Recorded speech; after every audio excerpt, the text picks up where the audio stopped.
Once upon a time, in the fair realm of Mundus, there reigned a king, a good and noble king named Deus. Under his rule, the land enjoyed great freedom and peace. But sadly, this golden age soon came to an end. One of the nobles of the land, the treacherous Archduke Diabolus, plotted to seize the throne for himself.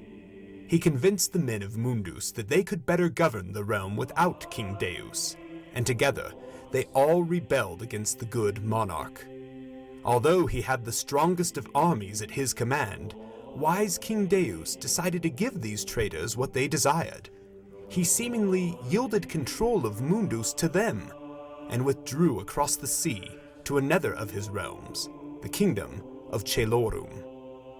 The power-hungry Diabolus wasted no time in declaring himself the new ruler of Mundus.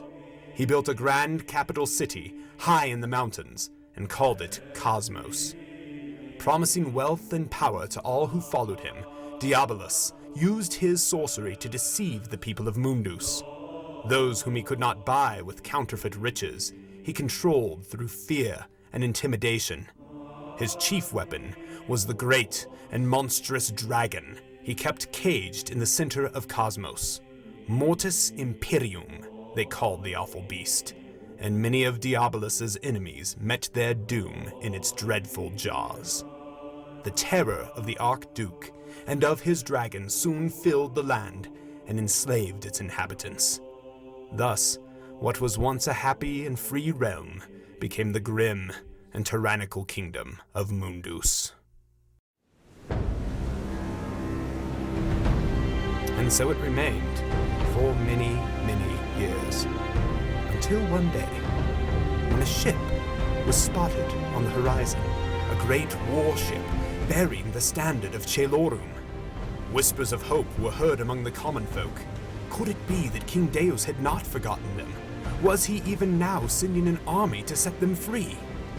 Not if the Archduke had anything to say about it. Diabolus assembled all of his legions, cruel soldiers from foreign lands, and sent them to meet the approaching warship. As the large vessel docked on the shores of Mundus, thousands of Diabolus's troops pressed forward to meet the great invasion force from Celorum. And then, on the deck of the ship, there appeared a single warrior, one solitary knight. He announced to the hordes of foes surrounding him that his name was Sir Salvatoris, and that he had come to set the realm of Mundus free. They laughed at him, of course, and then many of them died laughing. Faster than lightning, Sir Salvatoris leapt from the warship and engaged the enemy. Within moments, an entire battalion of the wicked troop had fallen by his sword. And that was only the beginning. No one in Mundus had ever seen swordsmanship or courage like that of the knight from Celorum. Sir Salvatoris easily defeated the armies on the beach, and then began to press inland toward the mountains, inland toward Cosmos. Diabolus sent wave after wave of his most skilled soldiers to meet him, but none of the Archduke's attacks could deter the knight. Breaching the gates of the capital, Sir Salvatoris fought his way through the city, vanquishing Diabolus's elite bodyguards. Finally, the great warrior threw open the doors to the Archduke's throne room. Striding up to the petrified pretender, Sir Salvatoris pointed his sword at Diabolus's throat, and then surrendered. When the startled Diabolus finally comprehended what had happened, he immediately ordered Sir Salvatoris wrapped in chains and thrown into the dungeon. Surprisingly, the mighty knight allowed the few remaining soldiers to bind him, and was perfectly silent as they forcefully led him away. The next morning, Diabolus excitedly ordered all of the inhabitants of the land to assemble for the trial of Sir Salvatoris. The spectacle was held at the very center of Cosmos, and the people turned out in droves to see the warrior who had defeated an entire army. Archduke Diabolus was in top form as he led the charge against the brave knight, committing treason against the one and only true ruler of Mundus.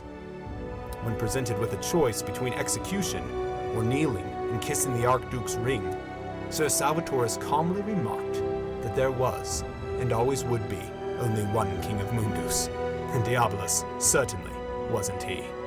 Enraged, the Archduke ordered the knight fed to the dragon at once, and so, As the bloodthirsty crowds began to cheer, Sir Salvatorus was thrown into the dreadful pit of Mortis Imperium. The monstrous serpent approached the knight slowly, hissing menacingly. Then, drawing itself up to its full towering height, the dragon roared at its prey with all its fury. Sir Salvatorus stood his ground, without flinching, without shaking. For one long moment, the two foes simply stared at each other, muscles tensed, hearts racing. Then Mortis Imperium lunged at the knight, jaws snapping. But Salvatorus was too fast. In less than a second, he had climbed atop the dragon and was delivering blow after blow to its scaly neck. The beast bellowed with rage and twisted its head backward to strike at the knight. Though Sir Salvatorus attempted to jump clear, this time Mortis Imperium caught him by the heel, pulling the dangling knight into mid-air. With a snarl, the brute shook the warrior viciously. Then, with a great swing of its neck, it flung him with all of its might against the hard rock wall of the pit. Gasping, Sir Salvatorus struggled to regain his footing, but it was too late. Opening its jaws wide, Mortis unleashed a long blast of scorching flame, engulfing the knight in fire. Within moments, all that remained of Sir Salvatorus was a smoking husk of blackened armor. The crowd was strangely silent now, but Diabolus was ecstatic. With a triumphant laugh, he declared that this was the fate awaiting anyone who dared question his sovereignty. So enthralled in his revelry was he that he failed to notice the towering black clouds rolling in over Cosmos, blotting out the light of the sun. Yet, one moment later, and the Archduke was rendered speechless along with everyone else. A deafening thunderclap boomed from the clouds, and one blinding bolt of lightning fell from heaven, striking ground inside the dragon's pit. Somehow, after the bolt of fire had faded away, the dazzling light remained. Indeed, it was growing in intensity, emanating from Mortis's lair. The people rushed forward to peer down over the walls, and froze in their tracks. There stood Sir Salvatorus, very much alive, and yet he'd been transformed. His armor was now polished and bright, his cloak clean and purple. Most importantly, his sword was no longer just a sword. It was an iron halberd, a giant polearm, a cross. The dazzling light that seemed to find its source in the warrior himself was too much for Mortis Imperium to bear. As the dragon groaned and covered its eyes with its wings, Sir Salvatorus marched calmly up to it, swung his polearm about and beat it to its knees. Then, raising the halberd high above his head, he drove the weapon downward with all his might and crushed the serpent's skull. That's when the ground began to tremble. The blade of Salvatorus passed through the dragon's head and pierced the stone beneath. And from that very spot outward, the earth began to crack and heave. Soon a catastrophic earthquake had begun, one which altered the landscape of Mundus forever. The great mountain range that was crowned by the city of Cosmos collapsed, plummeting down to become a deep valley. The capital itself was suddenly at the bottom of a gaping sinkhole. And what was once a worthless marshland on the eastern coast of the realm was raised up to become a fertile plateau surrounded by majestic new mountains. The fact that any living being survived this cataclysm was a miracle. And yet, when the last tremors died away, the people of Mundus found themselves still gathered in the center of a newly subterranean city. And there, standing in their midst, was Sir Salvatorus. Once again, the knight announced that he had come to free the realm of Mundus. Mortis Imperium had been vanquished, and Diabolus no longer had any power to enslave. Those who so chose could now become the free subjects of King Deus that they were meant to be. At this, the Archduke, who had been trembling in the back of the crowd, finally gathered his wits. "Lies!" he cried. The men and women of Mundus had committed treason against King Deus. By law, they deserved death, not citizenship. Besides, the Archduke raved, only the king himself could pardon these wretches. With one upraised hand, Salvatorus silenced the pitiful Diabolus. He proclaimed that the price for treason had been paid by himself. And then, removing his knightly helmet, he declared, "And I do pardon them." Of course, Sir Salvatorus was revealed to be King Deus himself. Wasting no more words, he called for those who would follow to come with him into the new realm he had created, right in the midst of Mundus.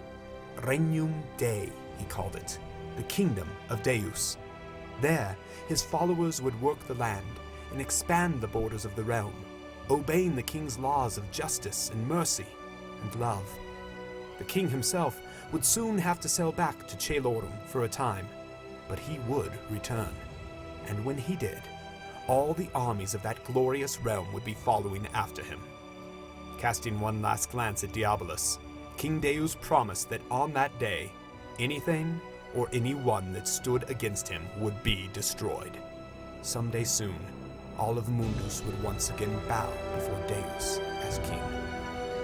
And so, the knightly monarch led his followers out from the gloom of Cosmos and up onto the bright plateaus of Regnum Dei. And so, many people have eventually followed, discovering that narrow mountain pass and entering that lush, joyous kingdom. And so, it is to this day. We, the lords and ladies of Regnum Dei, work and wait and watch for our king. Someday, he will return. Someday, the clash between Mundus and Celorum will finally end. And someday, we will have perfect peace. But for now, there is a kingdom to build.